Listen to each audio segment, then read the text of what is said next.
Hello everyone, welcome back to Ninja Prep. This is Kapil Goyal, your educator and mentor for PG physics. तो आज के video में हम solve करने वाले हैं पंजाब यूनिवर्सिटी चंडीगढ़ के एमएससी फिजिक्स एंट्रेंस के पीवाईक्यूज। आपको ये पता है कि पंजाब यूनिवर्सिटी चंडीगढ़ के एमएससी एंट्रेंस एग्जामिनेशन है जून में, और कई बच्चों की रिक्वेस्ट आ रही थी कि सर पंजाब यूनिवर्सिटी चंडीगढ़ के physics MSc entrance question solve कराइए। तो 2019 का पेपर मैं आप लोगों के लिए लेकर आया हूं। इसको तीन पार्ट में हम सॉल्व करेंगे। आज है पहला पार्ट जिसके अंदर हम लगभग 20 से 25 क्वेश्चन लेंगे। इसका जो एंट्रेंस एग्जाम होता है उसमें 75 क्वेश्चन आते हैं, जिनको सॉल्व करने के लिए आपको 2 आवर्स मिलते हैं। बहुत बेसिक से क्वेश्चन आते हैं, जैसे हमने एएमयू के, जामिया के क्वेश्चन सॉल्व किए, हमने एचपीयू के क्वेश्चन सॉल्व किए। वहां पर आपको डिफिकल्टी लेवल थोड़ा सा ज्यादा देखने को मिला होगा, अच्छा खासा डिफिकल्टी लेवल था। अगर आपने वो क्वेश्चंस देखे हैं तो, नहीं देखे तो उनको भी जाकर देखो, क्योंकि वो भी आपके एंट्रेंस एग्जाम में काम आ सकते हैं। इसी प्लेलिस्ट के अंदर आपको मिल जाएंगे। पंजाब यूनिवर्सिटी चंडीगढ़ का इतना अच्छा टफ लेवल नहीं आता है, सिंपल क्वेश्चन ही आते हैं जिनको आप कर सकते हैं। बेसिक नॉलेज आपका ठीक ठाक है तो आप इन क्वेश्चंस को इजीली कर सकते हैं। तो भाई वीडियो को मैं कंटिन्यू करूं उसके पहले जो भी लोग प्रिपरेशन कर रहे हैं Punjab university Chandigarh MSc physics entrance exam की, और वो लोग इस वीडियो को देख रहे हैं, तो सबसे पहले इस वीडियो को लाइक जरूर करना है आपको। चैनल को सब्सक्राइब नहीं किया, चैनल को सब्सक्राइब जरूर करना है और शेयर जरूर करना है। बाकी के जो भी लोग हैं जो अदर एमएससी एंट्रेंस एग्जाम की प्रिपरेशन कर रहे हैं, तो उनके लिए भी ये वीडियो उतना ही यूजफुल है जितना पंजाब यूनिवर्सिटी चंडीगढ़ की एमएससी एंट्रेंस एग्जाम की प्रिपरेशन जो कर रहा है। चलिए स्टार्ट करते हैं, नहीं तो अब गालियां बकना स्टार्ट करोगे, बातें बहुत हो गई हैं। चलिए साहब, पहला जो क्वेश्चन इसमें बोला गया है, पहला क्वेश्चन है, in a P type silicon which of the following statement is true. P type silicon के लिए इनमें से कौन सा स्टेटमेंट ट्रू है। मतलब पी टाइप का जो सेमीकंडक्टर बनता है उसमें माइनॉरिटी चार्ज कैरियर कौन होंगे और मेजॉरिटी कौन होता है। तो इलेक्ट्रॉन्स आर माइनॉरिटी कैरियर्स और ट्राइवेलेंट एटम्स हैं जो वो डोपेंट का काम करते हैं, है ना भाई। जब हम पी टाइप की बात करते हैं, पी टाइप सेमीकंडक्टर की बात करते हैं, तो पी टाइप कौन सी है, ट्राइवेलेंट है। पी टाइप जो है वो ट्राइवेलेंट होते हैं, तो वहां पर जो डोपेंट का काम करते हैं वो कौन करते हैं, ट्राइवेलेंट करते हैं। यहाँ पर होल्स मेजोरिटी में होते हैं जबकि इलेक्ट्रॉन्स किस में होते हैं, माइनॉरिटीज में। तो इसका जो करेक्ट आंसर आ जाएगा वो आ जाएगा ऑप्शन डी। ऑप्शन डी जो है वो इसका करेक्ट आंसर आ जाएगा, सी सॉरी, करेक्ट आंसर आ जाएगा। मेजोरिटी में इलेक्ट्रॉन्स होंगे नहीं, माइनॉरिटी में होंगे। पेंटावेलेंट का यहाँ रूल नहीं है, तो यहाँ पर मेजोरिटी में जो इलेक्ट्रॉन्स है वो किस में है, माइनॉरिटी में। और जो ट्राइवेलेंट का ये केस हो गया। अगर यहाँ पर होता N type conductor, N type semiconductor, तो उसमें इलेक्ट्रॉन्स मेजोरिटी में होते, होल्स माइनॉरिटी में होते, और वहां पर पेंटावेलेंट एटम्स जो है वो डोपेंट का काम करते हैं। नेक्स्ट क्वेश्चन पे आइए। Full wave rectifier with input frequency. अब फुल वेव रेक्टिफायर का केस है, तो फुल वेव रेक्टिफायर के केस में आउटपुट फ्रीक्वेंसी जो है, अगर हम सेंटर टेप की बात कर रहे हैं तो centre tap full wave rectifier के अंदर जो आउटपुट फ्रीक्वेंसी है वो इनपुट फ्रीक्वेंसी का 2 टाइम्स हो जाती है, क्योंकि वो 2 पार्ट में बढ़ जाती है। एक पार्ट हो जाता है ऊपर वाला जो कि सेंटर टेप के अबव होता है, एक पार्ट हो जाता है नीचे वाला जो कि सेंटर टेप के नीचे होता है। तो आउटपुट फ्रीक्वेंसी जो है यहाँ पर वो 2 टाइम्स हो जाती है किसका, इनपुट फ्रीक्वेंसी का। तो इनपुट फ्रीक्वेंसी कितनी है 50, तो आउटपुट फ्रीक्वेंसी कितनी हो जाएगी 100 किलो हर्ट्ज सॉरी। तो आंसर आ जाएगा हमारे पास B. Next question, for a transistor amplifier. Transistor amplifier के लिए जो वोल्टेज गेन है, ट्रांजिस्टर एम्पलीफायर के लिए जो उसकी मिड रेंज फ्रीक्वेंसी है ना, मिडिल फ्रीक्वेंसी है, उसमें जो वोल्टेज गेन है लगभग कांस्टेंट रहता है। इनिशियली उसकी जो ये इस तरह का कर्व बनता है, इस तरह का कर्व। तो low at high and low frequency, low frequency के ऊपर भी जो इसका वोल्टेज गेन है वो लो है, हाई फ्रीक्वेंसी के ऊपर भी जो इसका वोल्टेज गेन है वो लो है, जबकि मिडिल फ्रीक्वेंसी के ऊपर ये क्या बना रहता है, कांस्टेंट बना रहता है, इस तरह का कर्व बनता है।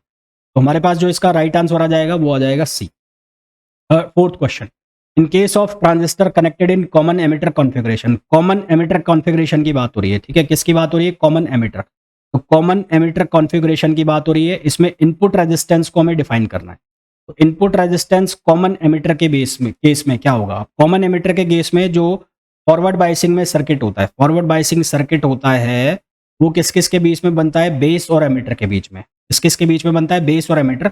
बेस और एमिटर की जो वोल्टेज आएगी वो क्या आएगी, VBE। तो वो क्या आएगी, VBE। तो इसका मतलब ये क्या लिखा जाएगा, change in base emitter voltage, change in base emitter voltage upon change in कौन सी करंट, बेस करंट। क्योंकि यहाँ पर इनपुट करंट कौन होगी, बेस करंट। यहाँ आ जाएगा चेंज इन बेस करंट। तो ये हो जाएगा इनपुट रेजिस्टेंस। तो इनपुट रेजिस्टेंस की जो वैल्यू आ जाएगी change in voltage, change in voltage, कौन सी वोल्टेज, बेस एमिटर वोल्टेज, और चेंज इन बेस करंट। अब देखो कौन सा ऑप्शन सही है। तो चेंज इन VCE ये तो गलत हो गया, चेंज इन वीसी ये भी गलत हो गया, change in VB and change in to VC ये गलत हो गया। यहाँ पर आ जाएगा ये चेंज इन आईबी टू, यहाँ पर ये उल्टा लिखा हुआ है, ऑप्शन इसका ये आएगा, डी आएगा। नेक्स्ट क्वेश्चन पे आइए। नेक्स्ट क्वेश्चन पे हम मूव करें उसके पहले मैं आपको बताना चाहूँगा, यदि आप प्रिपरेशन कर रहे हैं Punjab university Chandigarh MSc physics entrance exam के लिए, तो आप ये बैच ज्वाइन कर सकते हैं। इस बैच का नाम है अभ्यास 2.0। ये बैच ना केवल आपके पंजाब यूनिवर्सिटी एंट्रेंस एग्जामिनेशन के लिए हेल्पफुल होगा, साथ ही साथ बाकी अगर आप एमएससी एंट्रेंस एग्जामिनेशन दे रहे हैं, चाहे वो एमडीयू रोहतक का हो, चाहे वो एचपीयू हिमाचल का हो, चाहे वो एसपीयू हिमाचल का हो, तो उन यूनिवर्सिटी के एंट्रेंस एग्जाम में भी यूजफुल होगा। मतलब जितने भी एमएससी एंट्रेंस एग्जाम होते हैं किसी भी यूनिवर्सिटी के, उन सभी में ये बैच जो है वो यूजफुल होने वाला है। इस बैच में आपको 1000 से ज़्यादा प्रैक्टिस क्वेश्चंस मिलेंगे, साथ ही साथ आपको अलग अलग यूनिवर्सिटीज़ के पीवाईक्यू भी इस बैच के अंदर प्रोवाइड कराए जाएंगे ताकि आपकी प्रिपरेशन सॉलिड हो सके। तो अगर आपका सीयूईटी पीजी के अंदर स्कोर अच्छा नहीं रहा है, जैम के अंदर आपके अच्छे स्कोर नहीं आए हैं और आपको एक अच्छी यूनिवर्सिटी में एडमिशन लेना है, तो अभी भी आपके पास 1 महीना बचा है। 1 महीने में इस बैच के जितने भी क्वेश्चंस हैं उनको गो थ्रू करके आप अच्छा खासा स्कोर कर सकते हैं। इस बैच को ज्वाइन करने के लिए आपको डाउनलोड करना पड़ेगा Ninja prep app by Kapil sir, Ninja prep app by Kapil sir, जिसे आप गूगल प्ले स्टोर से डाउनलोड कर सकते हैं। गूगल प्ले स्टोर से डाउनलोड कर सकते हैं। इस बैच का प्राइस मात्र 1700 रुपये है। 1700 रुपये में आप ये बैच ज्वाइन कर सकते हैं। चलिए नेक्स्ट क्वेश्चन पर चलते हैं। नेक्स्ट क्वेश्चन में हमें बोला गया है 2 एम्पलीफायर है जिनको कनेक्ट किया गया है सीरीज के अंदर। एक का गेन है A1 और दूसरे का जो गेन है A2, तो ओवरऑल गेन बताना है। तो जब 2 या 2 से ज़्यादा एम्पलीफायर सीरीज में कनेक्टेड हो, उनके गेन हमें दिए हों, तो ओवरऑल गेन जो होता है वो उनके मल्टीप्लिकेशन के बराबर होता है।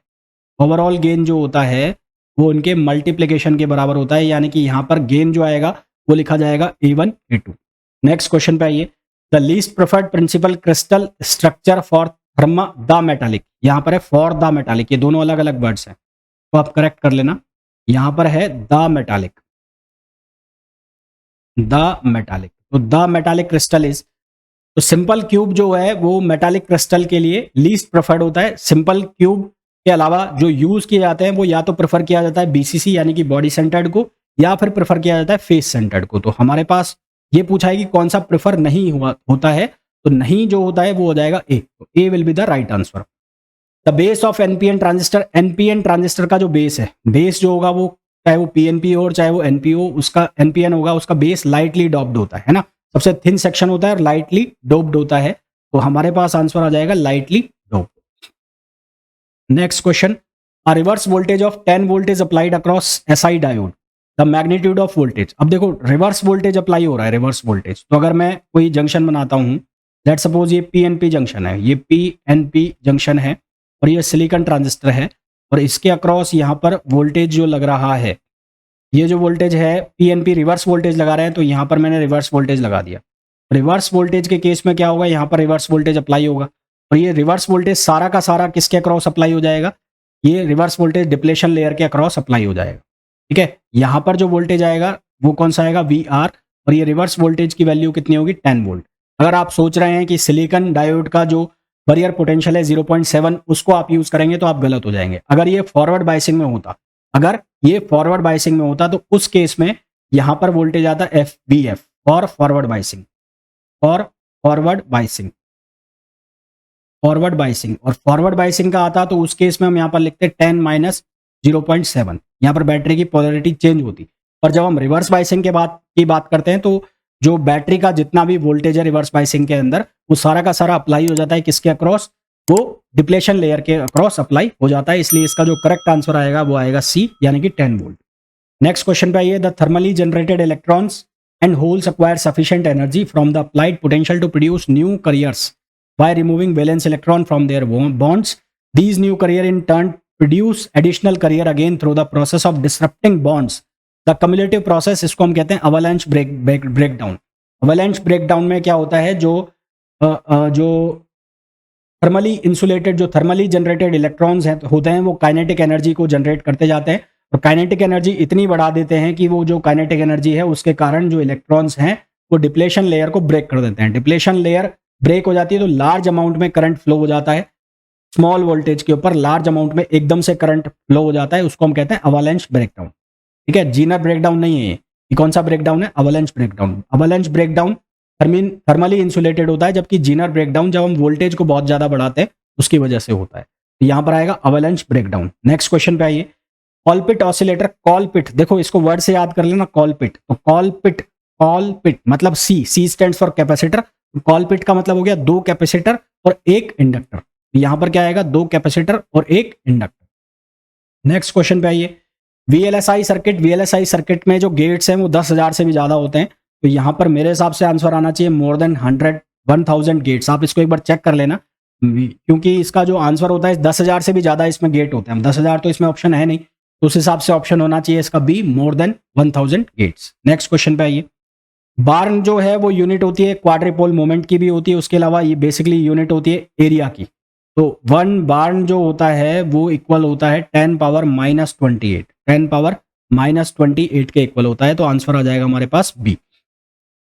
नेक्स्ट क्वेश्चन पे आइए, यहां पर हमें फोर्स दिया हुआ है और ये जो फोर्स है अप्लाई हो रहा है किसी पॉइंट पर बी पर, और बी के अलावा एक पॉइंट और दिया है हमें ए। तो हम सबसे पहले पोजीशन वेक्टर निकाल लेंगे। पोजीशन वेक्टर को हम लिखेंगे आर बी ए। तो आर बी ए की वैल्यू 5, 1 माइनस का ये 3 है, इसमें से आप माइनस कर दो इसको 1, और ये माइनस का 2 और ये प्लस का 1 हो जाएगा। तो यहां पर बनेगा हमारे पास 4i कैप, ये बनेगा -j कैप और ये बनेगा +4k कैप। ठीक है, ये हमारे पास पॉइंट बन जाएगा 4i cap. Are cross F बनेगा ना 4i, ये माइनस है 3 हो गया, ये -3, ये 3 आ जाएगा, -3 और +4। अब हमें क्या दिया हुआ है, फोर्स दिया हुआ है। यहां से लगाओगे tau equals to R cross F. इसको आप लिख दोगे आई, जे और के। आर की वैल्यू कितनी हो गई 4 -3 4, और एफ की वैल्यू हो गई 4 -2 और 3।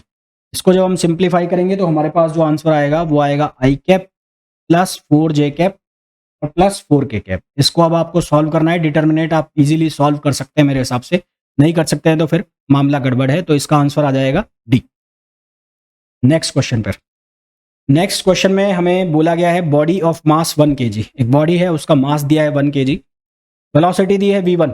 v1 की value 5i cap -4j cap +3k cap. Position vector दिया है r1 और एक पोजीशन वेक्टर दिया है r2। हमें फोर्स जो है वो दिया है और वर्क डन की वैल्यू बतानी है। देखो वर्क डन जो होता है, वर्क डन वो होता है इंटीग्रेशन f.dr।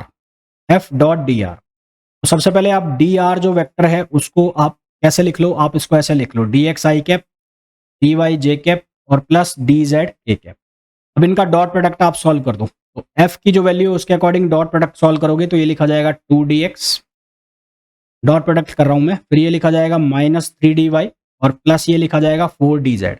अब यहाँ पर आप दो पॉइंट्स कौन कौन से हो गए, r1 से r2। तो ये हो गया 4, 6, -2, और ये वाला जो पॉइंट हो गया ये हो गया 5, 8, 1। तो यहाँ से यहाँ तक आप इसको क्या कर दो, इंटीग्रेट कर दो। यहाँ पर वेलोसिटी का कोई यूज़ नहीं है, आपको कंफ्यूज करने के लिए दिया हुआ है। यहाँ जब हम इसको सॉल्व करेंगे तो हमारे पास आंसर आएगा 8 जूल। तो सॉल्व करने पर हमारे पास आंसर आएगा 8 जूल, जो कि मैंने लिखा भी हुआ है 8 जूल इसका आंसर आ जाएगा। ठीक है, 8 joule which is option A. Next question पे आइए, अल्टरनेटिंग करंट हमें दी है, हमें रूट मीन स्क्वायर वैल्यू बतानी है, IRMS की वैल्यू बतानी है। IRMS किसके बराबर हो जाएगा, I0/√2। इसका I0 निकालना है, I0। इसका I0 आप कैसे निकालोगे, √√3 स्क्वायर, यानी कि जो एम्पलीट्यूड दिया हुआ है उसका स्क्वायर करना है, और यहाँ पर 1 का स्क्वायर। √3 का स्क्वायर कितना आएगा 3, और ये 1, तो ये हो जाएगा √4, और यहाँ पर आएगा 2, तो ये बनेगा 2/√2, और इसको सॉल्व करके हमारे पास आंसर आएगा √2 विच इज ऑप्शन सी। तो ऑप्शन सी इसका करेक्शन दिया है। इस फंक्शन के लिए हमें पार्टिकल की पोजीशन के लिए उसकी एक्सपेक्टेशन वैल्यू निकालनी है। एक्सपेक्टेशन वैल्यू कैसे हम निकालेंगे, ये एक्सपेक्टेशन वैल्यू का हमारे पास फॉर्मूला आ गया, और इसमें हम इसको इस तरह से लिखेंगे जहाँ से इसकी लिमिट दी हुई है 0 से 1। ये कंजुगेट ट्रांसपोज कंजुगेट कर दिया, ये हमारे पास आ गया ऑपरेटर। कौन सा ऑपरेटर, पोजीशन ऑपरेटर। तो पोजीशन ऑपरेटर को मैंने लिख दिया x ऑपरेटर के साथ, और यहाँ पर आ गया फंक्शन, और ये लिख दिया मैंने dx, और उसके बाद नॉर्मलाइजेशन के लिए 0 से 1, और ये साई स्टार और ये साई और dx। इसको काट नहीं दे रहा है, आप कहीं सोचो कि इसको ऊपर नीचे ऐसे कट कर देंगे तो ऐसा नहीं होगा। अब वैल्यू रखो, वैल्यू रखोगे तो ये बन जाएगा a², जो पोजीशन ऑपरेटर होता है उसकी वैल्यू में कोई चेंज होगा नहीं, तो यहाँ से ये बन जाएगा 0 से 1, और ये बन जाएगा x³ dx। ये बनेगा एक्स क्यूब डी एक्स, ठीक है, राइट। ये क्या बन जाएगा, ये बन जाएगा एक्स क्यूब डी एक्स, और यहाँ पर क्या वैल्यू बन जाएगी, ए स्क्वायर 0 से 1, और ये बन जाएगा एक्स स्क्वायर डी एक्स। इसको हम सिंप्लीफाई करेंगे, ए स्क्वायर ये हो जाएगा एक्स पावर 4/4, और ये हो जाएगा ए स्क्वायर, ये हो जाएगा एक्स क्यूब अपॉन 3। 0 से 1 लिमिट है, तो यहाँ हमने लिमिट लगा दी 0 से 1, तो ये भी हमने लिमिट लगा दी 0 से 1। तो यहाँ से हम इसको सिंप्लीफाई करेंगे तो ये वैल्यू हमारी आ जाएगी 3/4। यहाँ से हम सिंप्लीफाई करेंगे तो ये वैल्यू आ जाएगी हमारे पास 3/4, which is option C. Option C इसका करेक्ट आंसर हो जाएगा। नेक्स्ट क्वेश्चन पे आइए, the value of divergence of curl of vector. हमें पूछा है divergence of curl of vector की वैल्यू क्या होती है, तो ये होती है 0, ठीक है। ये आइडेंटिटी है एक, तो ये वैल्यू क्या होती है, 0 होती है। नेक्स्ट क्वेश्चन पे आ जाइए, four level lasers are preferred because their population inversion can be achieved only under intense pumping condition.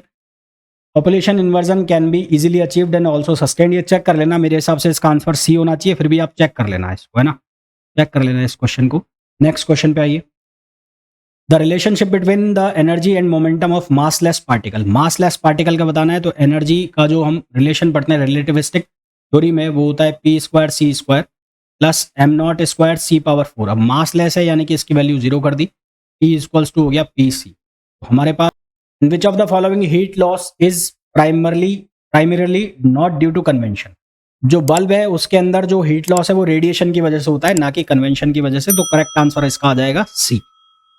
तो नेक्स्ट क्वेश्चन, एडियाबैटिक एक्सपेंशन के अंदर जो एक्सपेंशन जब प्रोसेस होता है उसके अंदर टेम्परेचर लॉस होता है, तो टेम्परेचर जो है उसका गिरेगा। तो एडियाबैटिक एक्सपेंशन होगा जब भी टेम्परेचर गिरेगा, वहां पर टेम्परेचर बहुत कम हो जाएगा। तो एक्सप्रेशन जो इसका सही ऑप्शन आ जाएगा कि आप गूगल प्ले स्टोर से निंजा प्रेप ऐप को डाउनलोड करके ज्वाइन कर सकते हैं। तो जिन्होंने भी ये वीडियो देखा है, जिन्होंने भी वीडियो को पसंद किया है, प्लीज वीडियो को लाइक जरूर कर दें, चैनल को सब्सक्राइब कर दें और शेयर जरूर कर दें।